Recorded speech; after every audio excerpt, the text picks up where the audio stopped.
Dans ce cinquième et dernier chapitre de notre formation, on va voir et comprendre à la fois les différences entre les messageries. Alors, comme nous l'avons déjà vu précédemment, chaque messagerie utilise son propre mix de technologies afin de filtrer au mieux les messages qu'elle reçoit. Cela veut dire évidemment, malheureusement pour nous, qu'il n'y a pas une seule recette en délivrabilité, mais une multitude de recettes.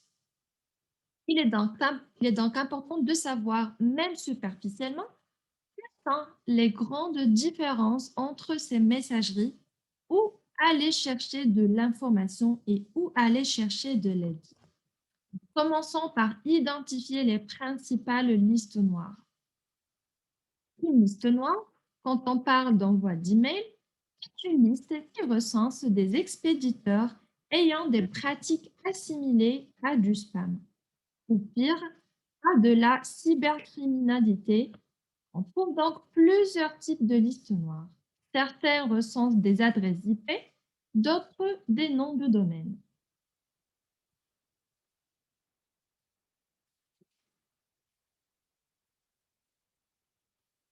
Et donc, s'il existe plusieurs centaines de listes noires sur Internet, seule une poignée d'entre elles ont un vrai impact sur votre délivrabilité au quotidien. Alors, la liste noire la plus puissante est celle de Spamos. Alors, en cas de listing sur Spamos, il est fort probable que vos emails soient bloqués par quasiment toutes les messageries du monde. On va voir ensemble donc les principales listes noires basées sur les IP et celles basées sur les domaines. Pour les listes noires basées sur les IP, on a quatre listes noires qui sont Spamos, Spamcop, SORBS et Barracuda. On va expliquer chaque liste à part. Donc, Spamos est le plus grand organisme de lutte contre le spam. Beaucoup de FAI rebels utilisent des listes noires. Son interface permet de vérifier si vos IP et vos domaines figurent sur la liste ou sur sa liste.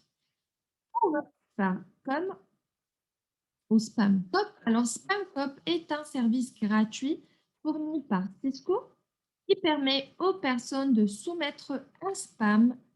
Ici, SpamCop enverra à l'expéditeur du message une plainte à buzz.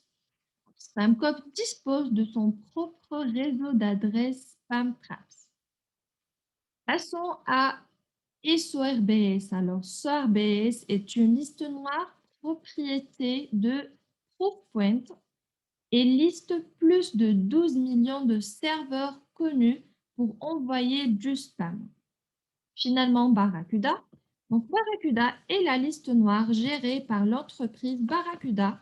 Donc, elle est disponible aussi gratuitement, moyennant que ses utilisateurs se déclarent. On va passer maintenant aux principales listes noires basées sur les domaines cette fois-ci. On a même chose Famos, dont on a parlé dans la liste précédente. Et on a le SURBL.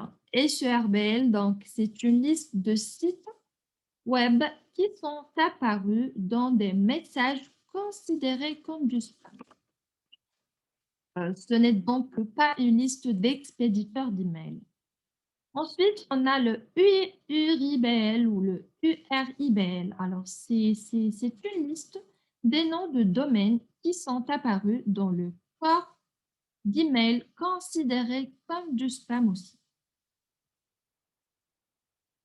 Finalement, on a le environment ou évaluement. C'est une liste donc des noms de domaines qui sont apparus dans le corps d'email considéré comme du spam aussi.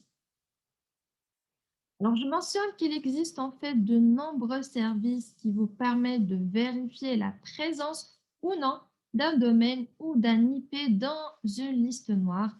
C'est le cas par exemple et gratuitement de MultiRBL.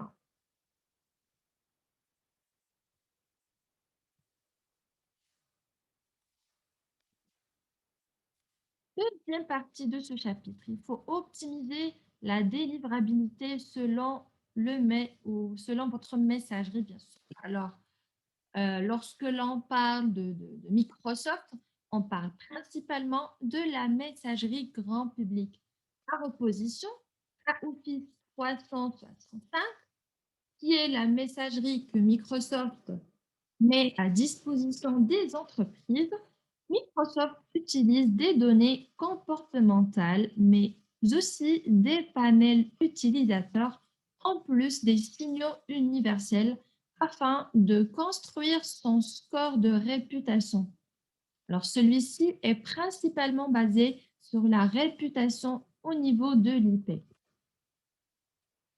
Et pour chaque messagerie, nous vous donnerons un cadre générique vous indiqueront si la messagerie partage des informations de réputation avec les expéditeurs d'email et nous proposerons quelques liens.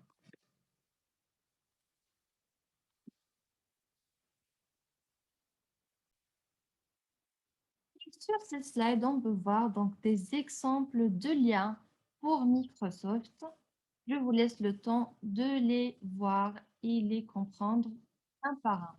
On a le premier, donc c'est des exemples de domaines comme hotmail.com, hotmail.fr, live.com, outlook.fr, msn.com. Deuxièmement, la disponibilité d'informations de réputation. On a des erreurs de livraison, taux de plainte, réputation des IP et spam traps. Concernant les accès aux informations de réputation, vous pouvez voir donc le lien de Postmaster. Concernant le centre de documentation et d'aide, on a un autre lien de Postmaster aussi. Et concernant le support, vous pouvez voir le lien, même chose. Concernant Gmail cette fois-ci, alors on a un exemple de domaine, gmail.com, Gmail ou bien Google mail.com, domaine d'entreprise, etc. Disponibilité d'informations de réputation, on a le taux de plainte, les erreurs de livraison, le niveau d'authentification, le taux de chiffrement, la réputation des domaines, la réputation des IP et l'usage de la boucle de rétroaction. Concernant les accès aux informations de réputation, on a le lien de Postmaster que vous pouvez voir. Concernant le centre de documentation et d'aide, on a aussi le lien support Google que vous pouvez voir. Et finalement, concernant le support Gmail, on a ce lien supportgoogle.com, etc.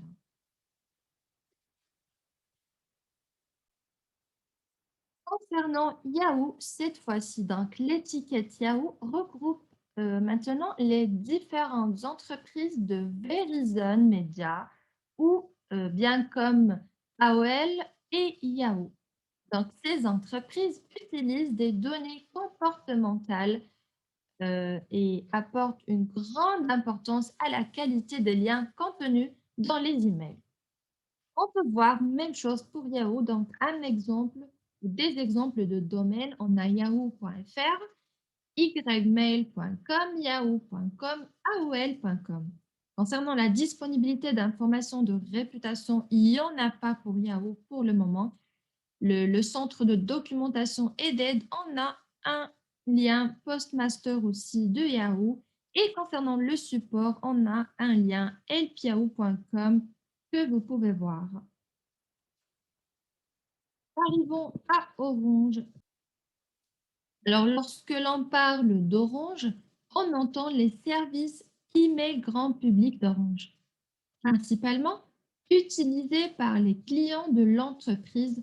Alors, Orange utilise principalement des signaux universels afin de construire votre réputation.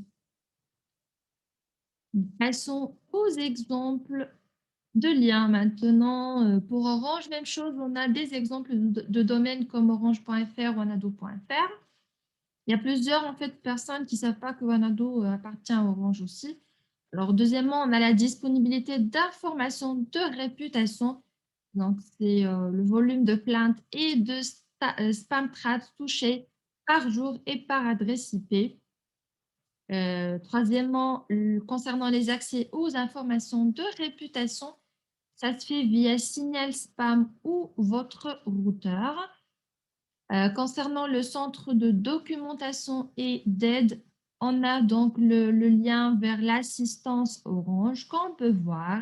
Et finalement, concernant le support Orange, on a une adresse mail qui est bien abuse@orange.fr.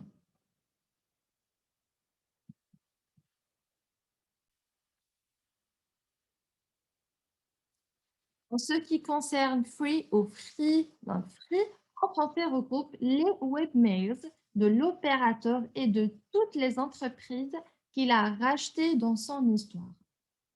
Les filtres ici de Free sont principalement basés sur les volumes de plaintes, les spam traps ou bien la qualité des adresses. Concernant les exemples de liens, donc on a les exemples de domaines comme free.fr, aliceadsl.fr, infony.fr, liber ou bien libertysurf.fr et online.fr.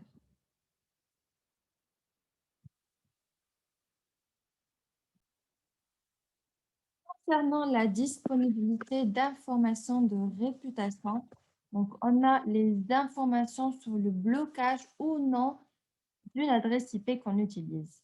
Concernant les accès aux informations de réputation, on a un lien Postmaster spécial free aussi.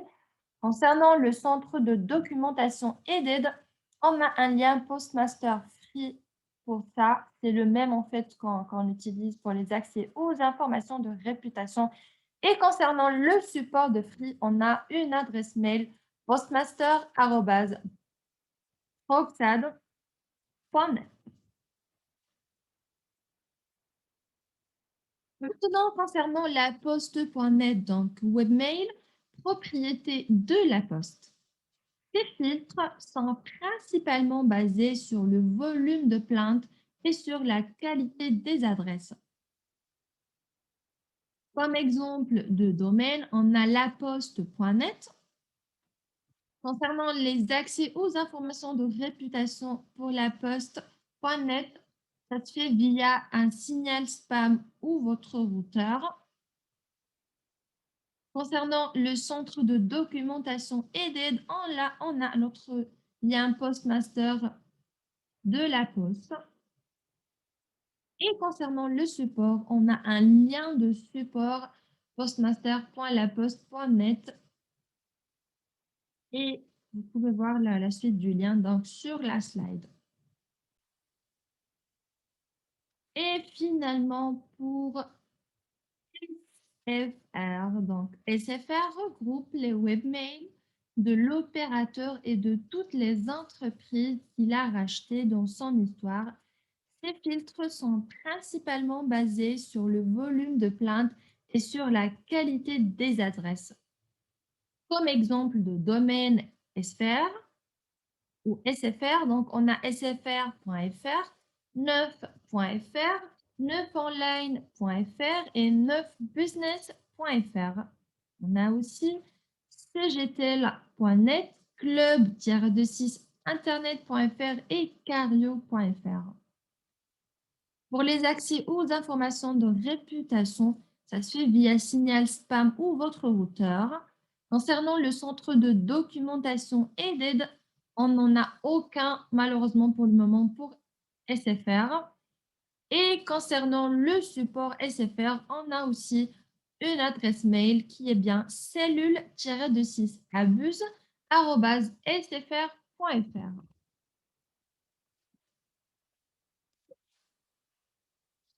Alors, lorsqu'on parle en fait de Google comme destination, on parle à la fois de Gmail pour le grand public, mais aussi de G Suite à destination des entreprises.